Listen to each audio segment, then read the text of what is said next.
Carla Estrada, inamin na, hiwalay na si Catherine Bernardo at Daniel Padilla.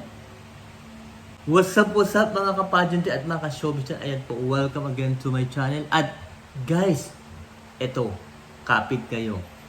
Meron tayong latest na balita tungkol sa ukol balitang napapabalitang hiwalayan Catherine Bernardo at Daniel Padilla. Pero hindi po tayo nagko-confirm dito guys. So eto guys, ayon lang mismo guys sa mga bali-balita. Ayan guys. So eto guys, sabi ni Christy per minute. Basahin lang natin. Ang sabi ni Christy per minute sa kanyang programa, and I quote, sabi niya, "Kami po, maninindigan kaming tatlo na hiwalay na po talaga sina Daniel Padilla at Catherine Bernardo. Umamin na po si Carla Estrada." Yan po ang pagkasabi ni Christy per minute. Ayan po. Pero guys, mabilis naman yan. Tinanggihan ni Carla Estrada. Ang sabi niya ay, hindi po ito po ay walang katotohanan. Kailanman ay hindi ko panghimasukan o pangungunahan ang personal na buhay ng mga anak ko. Yan ang sinabi ni Carla. Plus guys, meron siya mga post sa kanyang IG. Di ba nakaraan araw din nag-celebrate siya ng kanyang birthday? Ayan guys.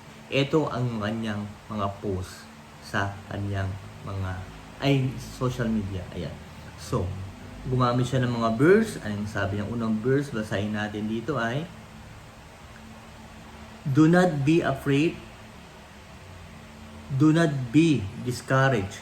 For the Lord, your God, will be with you wherever you go." Ito yung ginamit niyang unang verse.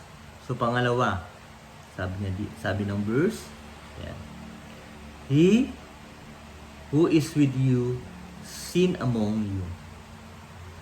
Let him be the first to throw a stone." Tapos, the last, sabi niya dito, quote naman, "Your past mistakes are meant to quite you not define you." Yan po ang post ni Carla Estrada sa kanyang IG account nung nag-celebrate siya ng kanyang birthday. So, ito ba, sinasabi ng mga netizen, ito ba ay tungkol para sa sarili niya or kasagutan doon sa mga lumalabas na issue nga na sinabi ni Christy per minute na siya nga, umamin na, parang umamin na si Carla Estrada sa hiwalayan Daniel Padilla at Catherine Bernardo, diba? So, hindi natin alam kung ano pa ang mga issue na lalabas tungkol dito guys. So, habang hindi po nagsasalita ang dalawa or si Catherine Bernardo at si Daniel Padilla, ay tuloy-tuloy manganganak ang balitang ito. So, alam niyo naman sa social media guys, pag hindi pa nagsasalita ang sangkot sa issue, ay hindi magtatapos ang balita. Di ba? O di ba nakaraan si Elijah Canlas, di ba inamin niya na parang nag-break na sila ni ano. Tapos, so, yung mga tao, wala lang sinabi. Kung tapos na, inamin na. So, tapos, sabi niya, sinabing araw-araw niyang lilinisin ang basura sa bakuran niya bago malinis siya pa. Additional niya. Parang, ewan ko kung sino pinapantamaan niya, pero yun nga guys, di ba? So, isa lang siguro ang pinapatamaan niya. Si Christy Permin, ang reyna ng mga marites, di ba? So, parang pinanindigan talaga ni Christy Permin na talagang mismo sa bibig ni Carla Estrada ang lumabas. Pero ako, naniniwala ako, sinusubukan siguro ni Daniel Padilla. Kung siguro may problema, ayun, sasabi naman natin yan dito sa channel na nung una pa, na siguro may problema yung dalawa, talagang siguro hindi man maiiwasan niya sa magkarelasyon na hindi nagka-problema, kasama yan sa buhay, kasama yan sa isang relasyon. Pero feeling ko naman, Daniel Padilla is ang inaayos niya, di ba?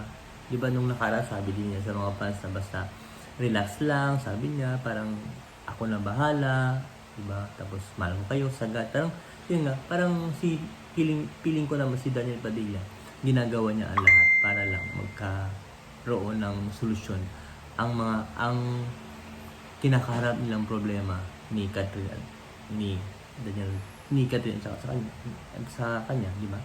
So ayun lang guys. So ayun, antayin natin kung magsasalita ba sila kasi parang ang dami na lumalabas. Siguro feeling ko naman na magsasalita na yan si Daniel or si Catherine with one of this day. Parang kasi para matigil ang issue. So ayun, yun lang guys. Ayan.